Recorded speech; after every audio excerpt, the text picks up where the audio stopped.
আমরা অনুষ্ঠানের এই পর্যায়ে বক্তব্য দেওয়ার জন্য অনুরোধ করছি আশিক আহমেদ, 1983 সালের ব্যাচ। তিনি আমাদের উপদেষ্টা এবং অন্যতম পৃষ্ঠপোষক ছিলেন। আসসালামু আলাইকুম। বদ্রেটেক সবজা উচ্চ বিদ্যালয়ের প্রথম রিউনিয়ন অনুষ্ঠানের আজকের সভাপতি, উপস্থিত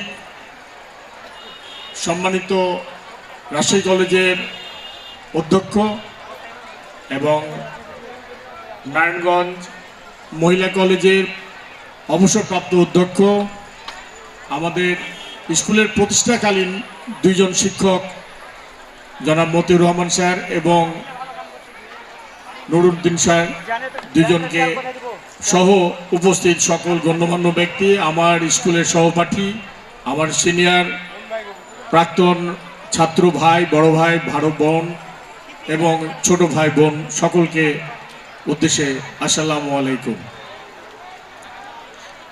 আজকে এই প্রথম রিউনিয়ন সম্বন্ধে আমাদের পূর্বের বক্তারা যারা বলে গেছেন, এটা মূলত রিইউনিয়ন অনুষ্ঠান।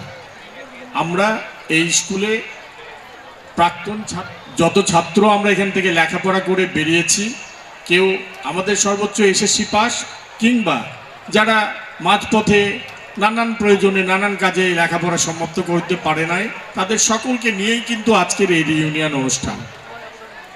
তো যার ফলে প্রথমে আমাদেরকে স্মরণ করতে হয় এই স্কুলের প্রতিষ্ঠাতা।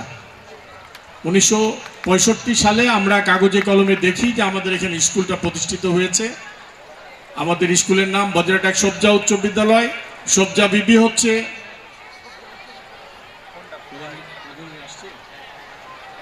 আমি এখনই খবর পেলাম আজকের প্রথম রিউনিয়ন অনুষ্ঠানের প্রধান অতিথি জনাব মিজানুর রহমান, ডাইসিন গ্রুপের চেয়ারম্যান, আমাদের মাঠে এসে উপস্থিত হয়েছে।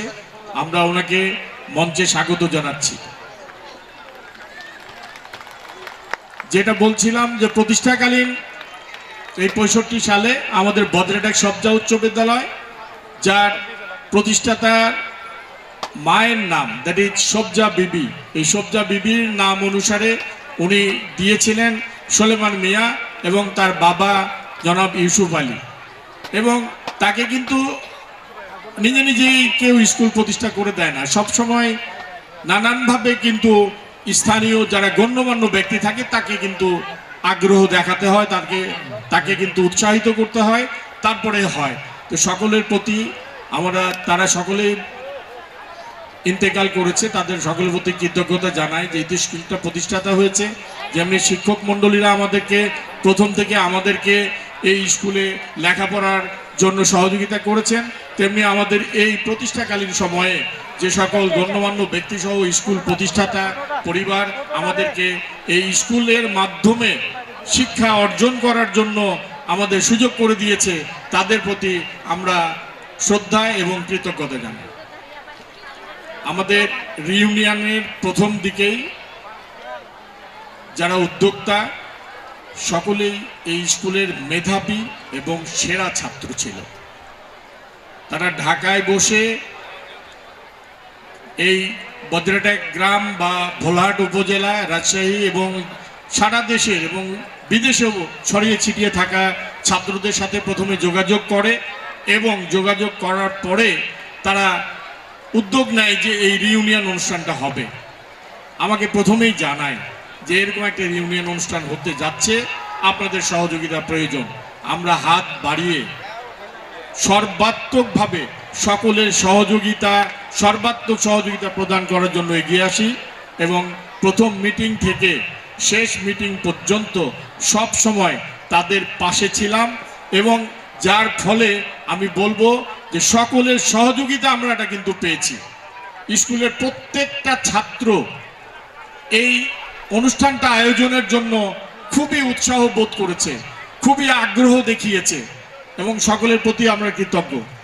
আর আমাদের সামনে আজকে যারা আমাদের এই রিউনিয়ন অনুষ্ঠানটাকে অনুদান দিয়ে, বিশেষ করে বড় আকারের যারা অনুদান দিয়ে এই অনুষ্ঠান আয়োজনের জন্য এগিয়ে এসছে, তাদের কথা কোনোভাবে ভোলা অস্বীকার করা যাবে না। পাশাপাশি আমরা যারা ছাত্র, প্রাক্তন ছাত্র, আমরা কিন্তু একটা সাবস্ক্রিপশন দিয়েছি। সকলের সাবস্ক্রিপশন, অনুদান এবং কিছু স্পন্সরও ছিল, যে স্পন্সরগুলো সংগ্রহ করার জন্য আমাদের স্কুলের প্রাক্তন ছাত্ররা যে সকল কর্মকর্তা হিসাবে বিভিন্ন প্রতিষ্ঠানে আছে তাদের সহযোগিতায় আমরা কিছু স্পন্সরও এখানে তারা সংগ্রহ করেছে। সব মিলিয়ে একটা বড় অনুষ্ঠান আয়োজনের জন্য আমাদের এই স্কুলের উদ্যোক্তা কমিটি কিন্তু প্রস্তুত হয়েছিল আর কি, যার ফলে আমরা আজকে সকলে এখানে উপস্থিত হতে পেরেছি, যার ফলে উদ্যোক্তা সকল ছোট ভাইদেরকে আমাদের অন্তরের অন্তঃস্থল থেকে স্নেহ এবং ভালোবাসা দিয়ে তাদেরকে ভরিয়ে রাখতে চাই। আর একটা কথা, আমাদের আহ্বায়ক যিনি চিফ কনভেনার, প্রধান আহ্বায়ক, উনি কিন্তু বলেছেন যে এটাই শেষ না, আমরা একটা কল্যাণকর কাজ করতে চাই। আমাদের স্কুলের প্রাক্তন ছাত্র সহ আগামীতেও যারা ছাত্র হয়ে আসবে, স্কুলের শিক্ষার মান থেকে, তাদের কর্মসংস্থান থেকে, যারা অসহায় আছে তাদেরকে সাহায্য করা থেকে আরম্ভ করে, যারা চিকিৎসা পাচ্ছে না তাদেরকে সুস্থতার জন্য তাদের চিকিৎসা প্রদান থেকে আরম্ভ করে সর্বদিক থেকে আমাদের এখানে একটা কল্যাণকর একটা অ্যাসোসিয়েশন প্রতিষ্ঠার কথা বলেছেন।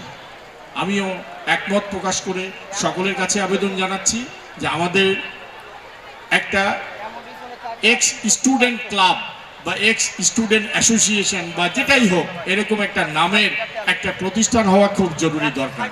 আর সেই সাথে আমি স্কুল কর্তৃপক্ষ এবং এই সংশ্লিষ্ট শিক্ষার প্রতিষ্ঠানের সঙ্গে সংশ্লিষ্ট সরকারি কর্মকর্তা যারা আছেন তাদের কাছে অনুরোধ করব, আমাদের জন্য যেন একটা স্টুডেন্ট ক্লাব নামে একটা ছোট্ট জায়গা আমাদের দেখিয়ে দেওয়া হয়। আমরা যারা এক্স স্টুডেন্ট আছি সেই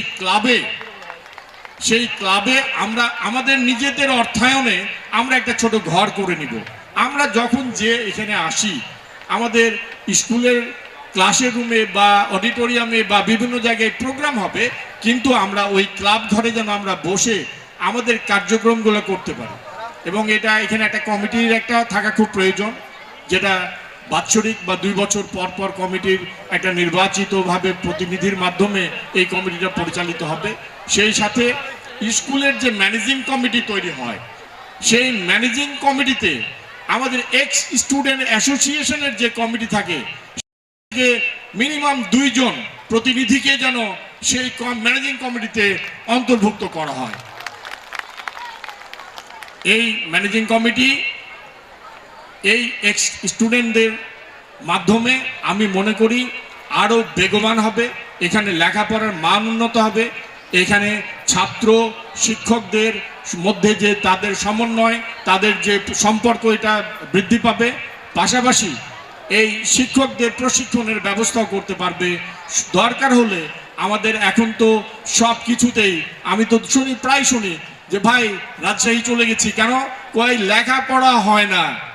কি করছেন এখানে? ওই রাজশাহীতে বাড়ি নিয়েছি ভাড়া, এখানে ছাত্রকে পড়াচ্ছি, প্রাইভেট পড়াচ্ছি, পড়াতে।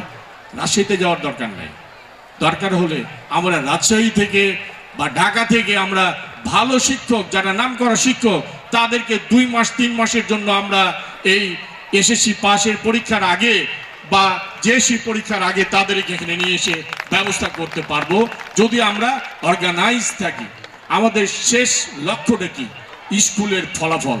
2-1 জন আগেই বলেছে, আমাদের এক প্রাক্তন প্রাইমারি স্কুলের প্রধান শিক্ষক বলেছেন যে ছিদ্র হওয়া স্কুলটা বড় কথা না, বড় কথাটা হচ্ছে কি পরিমাণ ডেলিভারি দিয়েছি, কি পরিমাণ ভালো স্টুডেন্ট এখান থেকে দিয়েছি। ভালো স্টুডেন্ট তৈরি করতে হলে পারে ভালো শিক্ষক, শিক্ষকদের প্রশিক্ষণ, পাশাপাশি ম্যানেজিং কমিটি, ভালো একটা পরিবেশ থাকা দরকার। বক্তব্য দীর্ঘায়িত করব না, অনেকেই বক্তব্য দেওয়ার জন্য আছেন, রৌদ্রের তাপ বাড়ছে। আমি আমার উপস্থিত মঞ্চে যারা আমাদের অভিভাবক, গুণী জ্ঞানী ব্যক্তি আছেন এবং স্থানীয় মুরব্বী, মুরব্বী, এখানে অনেকেই অতিথি হিসাবে আছেন, এই বক্তব্যগুলো আমরা মনে করি যে সকলেই আমরা নোট করব। সবাই ভালো বক্তব্য দিয়ে যাবেন এমন কথা নয়, সকলের বক্তব্যের মধ্যে 2-1টা পয়েন্ট থাকতেই পারে। এই পয়েন্টগুলো আমাদের এই আজকের যে কমিটি হয়েছে, আজকের যে রিইউনিয়ন কমিটি তারা এটা নোট রাখবেন, এই ভালো বক্তব্যগুলো যেন পরবর্তীতে এইগুলো আমরা বাস্তবায়নের জন্য আমরা ব্যবস্থা নিতে পারি। সকলকে ধন্যবাদ জানিয়ে আমার বক্তব্য শেষ করছি। আসসালামু আলাইকুম। আমরা এখানে যারা আছি সবাই জানি যে আমাদের আশিক আহমেদ ভাই কি ধরনের পরিশ্রম করেছেন, অক্লান্ত পরিশ্রম করেছেন। আমরা যখনই তাকে ডেকেছি তখনই তাকে আমরা পেয়েছি।